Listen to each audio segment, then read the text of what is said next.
ሰላም ሰዎች እንዴት ናችሁ? ዛሬ ይዤላችሁ የመጣሁት የ12ኛ ክፍል ዩኒት 7 ነው።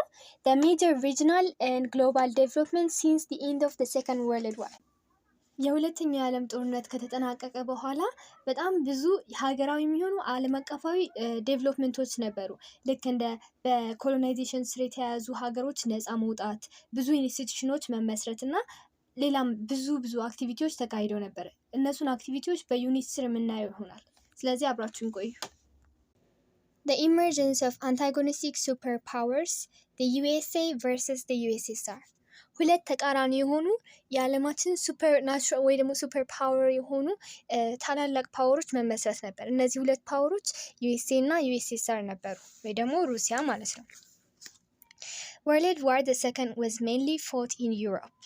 It resulted in great destruction in the continent.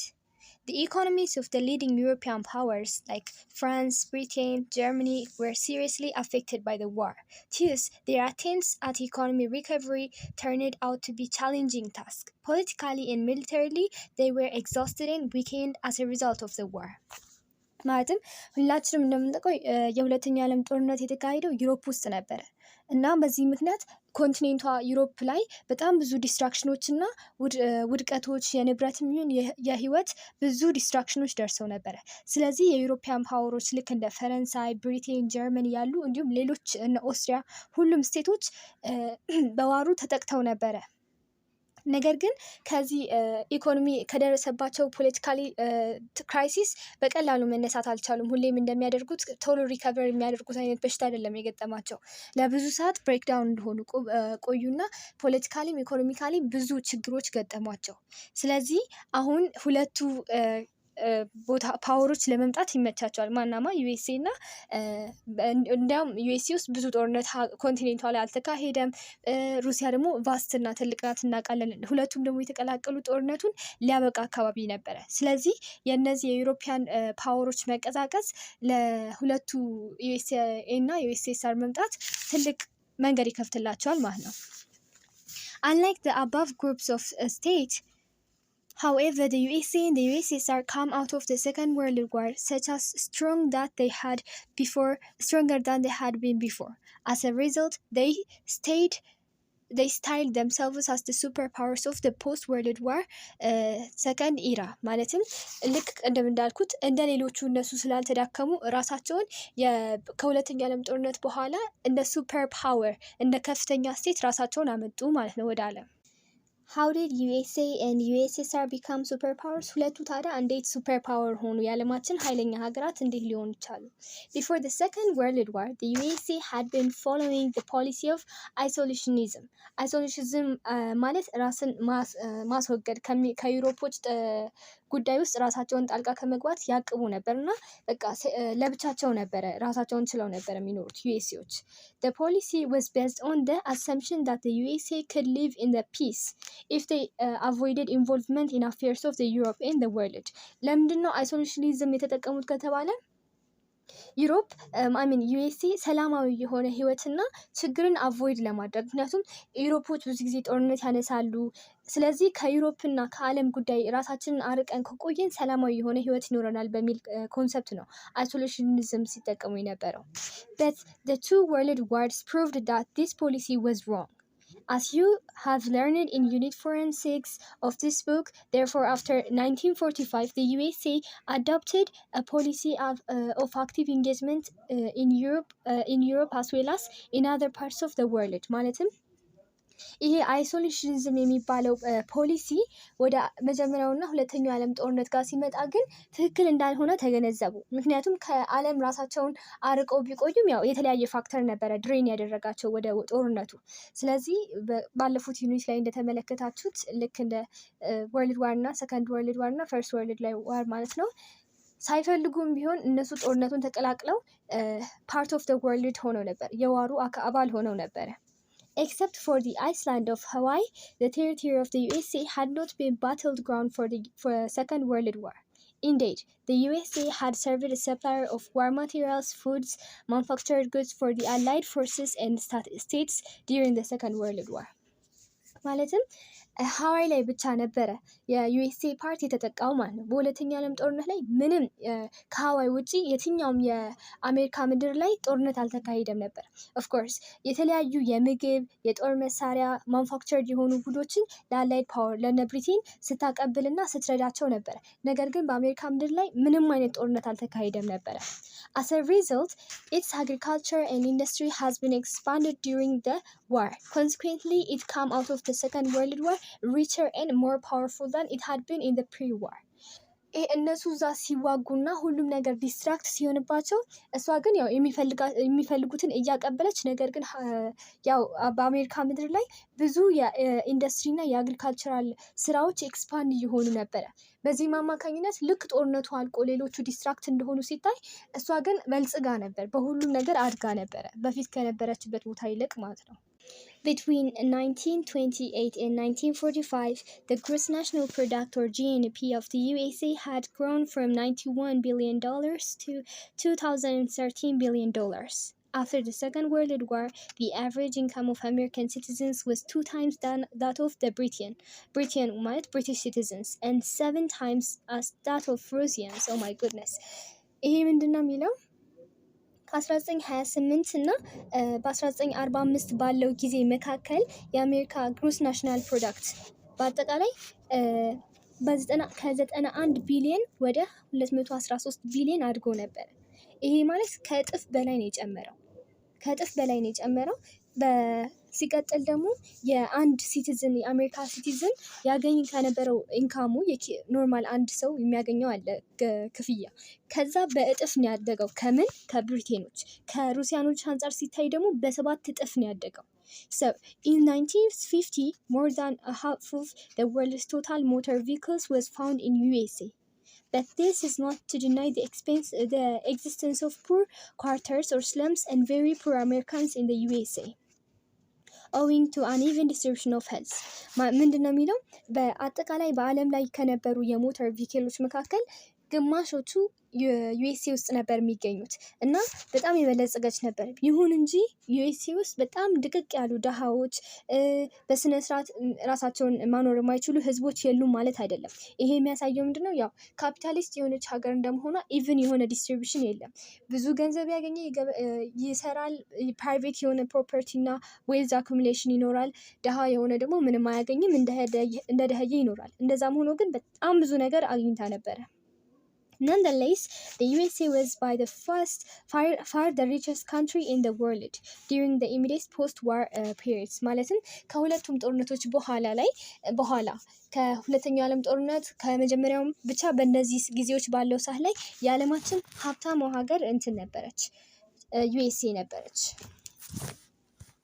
How did the USA and USSR evolve into antagonistic states or states opposed to one another? አሁን አሜሪካ እንዴት ሪች እንደሆነች አይተናል። ታዲያ ሁለቱም ለምንድን ነው ጸበኛ የሆኑት? ሰከንድ ወርልድ ዋር ላይ አንድ ቡድን እንደነበሩ እናውቃለን። ስለዚህ እንዴት ነው እርስ በርሳቸው ኦፖዝ ማድረግ የቻሉት? The USSR had suffered greatly from the Second World War. It lost 20 million of its citizens and many more millions were wounded. Its economy was also ruined, and Russia's war economy had been changed into peacetime economy. ከዩኤስኤ በሌላኛው ሳይድ ደግሞ ዩኤስኤስአር በጣም ሰፈር ካደረጉት ከተጎዱት ሀገራት መካከል አንደኛው ናት እና ከሁለተኛው ዓለም ጦርነት በኋላ እንዲያውም 20 ሚሊዮን የሚሆኑ ህዝቦቿን አታ ነበረ። ብዙ ሚሊዮኖቹ ደግሞ ቆስለውባታል። ኢኮኖሚያም በምስቅልቅሉን የወጣ ነበረ እና እንዲያውም የምትጠቀመው የዋር ኢኮኖሚ ነበር። ዋር ኢኮኖሚ ማለት ጦርነት እያካሄዱበት ባሉ ጊዜ የሚካሄድ የኢኮኖሚ እድገት ማለት ነው። ላይክ አሁን እንትና እንደተጠቀመችው ዩኤስኤን እንደተጠቀመችው ማለት ነው። ነገር ግን ከባድ ነው ለሩሲያ፣ ምክንያቱም ጦርነት ውስጥ እያለች ሜቢ ዩኤስኤ እዛው መሬቷ ላይ ጦርነቱ ስላልተካሄደ ቀላል ነበረ፣ ማንም ዲስትራክት አያደርጋቸውም፣ ይሰራሉ። ዩኤስኤ ውስጥ ግን የዋር ኢኮኖሚ ስትጠቀም እዛው ስለሆነ ጦርነቱ መሬቷ ላይ እየተካሄደ ስለሆነ በሰላም መስራት አልቻሉም እና ኢኮኖሚዋ ተቃውሶ ነበረ። ስለዚህ ፖሊሲዋን ወደ ምን ቀየረችው? ፒስ ታይም ኢኮኖሚ ማለት ነው። ፒስ ታይም ኢኮኖሚ ደግሞ በጦርነት ጊዜ የማይካሄድ እንትን ማለት ነው። ኢኮኖሚ ሰላም ሲሰፍን የሚደረግ የኢኮኖሚ እንቅስቃሴ በተለይ ይሄ ደግሞ ዋናው ጎሉ እና ኤሙ ምንድን ነው? ብዙ ስቴቶችና ሀገሮችን ኦርጋናይዝ ለማድረግ ሀገሪቱን ሪካቨር ለማድረግ የሚረዳት ኢኮኖሚ ነበረ ፒስ ታይም ኢኮኖሚ። Its industries about 100,000 collective farmers, 5 million homes, and 65,000 kilometers of roads had to be restored and built. ይህ ሁሉ ወድሞ ሪቢልት መደረግ ያለበት ወይ ደግሞ ድጋሚ መሰራት ያለበት ነገር ነው።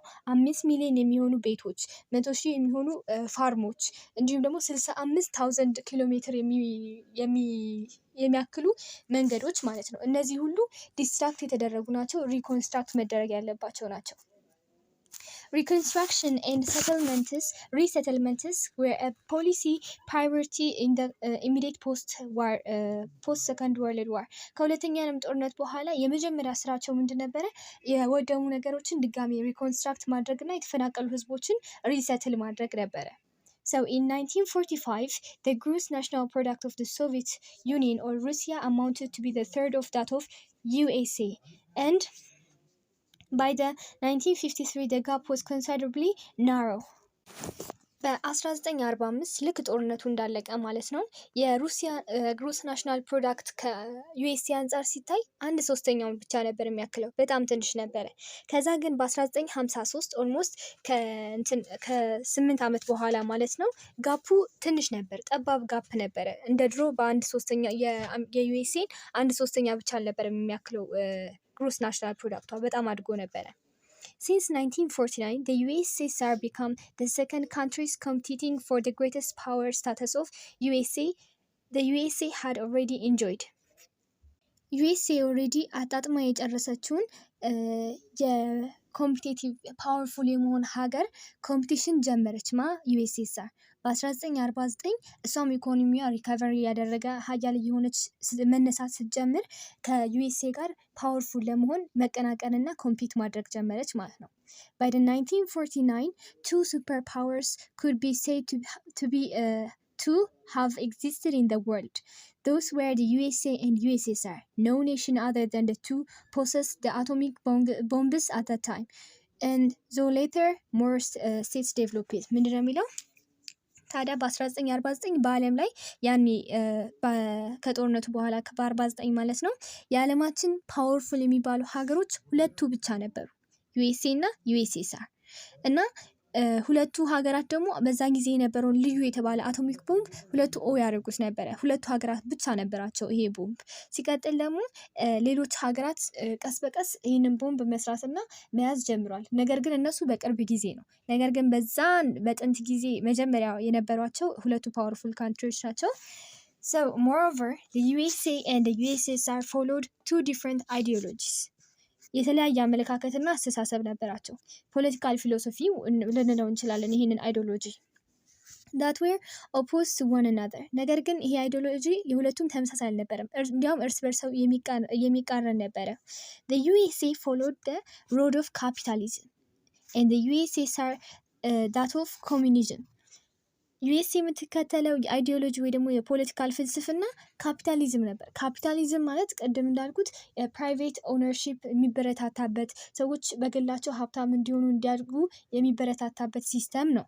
በዚህ ሲስተም ውስጥ እኩል የሆነ ዲስትሪቢሽን የለም። ዜጎች እኩል እንዲዳረስላቸው ሪሶርሶች ምናምን የሚሰራ ስራ የለም። በቃ ሰልፊሽ የሆነ ሲስተም ነው። በተቃራኒው ደግሞ ዩኤስኤስአር የምትከተለው ኮሚኒዝም ነው። ኮሚኒዝም የምንለው ላይክ በኢትዮጵያ በደርግ ጊዜ እንደነበረው ማለት ነው። ሶሻሊስት እድገት በህብረት ሁሉም ሰው እኩል ነው ዲስትሪቢዩት የሚደረግለት። ፕራይቬት ብዙዎቹ ነገሮች ደግሞ በመንግስት ነው ኮንትሮል የሚደረጉት። ለብቻችን ፕራይቬትሊ ሀብታም ሆነን ለመውጣት ይቸግረናል በኮሚኒዝም ሲስተም ውስጥ። ምክንያቱም ፕራይቬት ኦውነርሺፕ ብዙም አይበረታታም። በመንግስት ነው ሁሉም ነገር የሚያዘው፣ ለህዝቡ እኩል ነው ዲስትሪቢዩት የሚደረገው ብዙ ሪሶርሶች። ስለዚህ ለብቻው ገንጠል ያለ ነጥጥ ሀብታም ምናምን ማግኘት ከባድ ነው በኮሚኒዝም ውስጥ። ስለዚህ ዩኤስኤስአር ይሄንን ነበር የምትከተለው። Each was the leaders of a groups of nations that followed a similar ideology. Each one tried to strengthen itself and spread its ideology at the expense of others. ምንድነው የሚለው? ያን የተለያዩ ሀገራት አሉ ሶሻሊዝም እና ካፒታሊዝምን የሚከተሉ።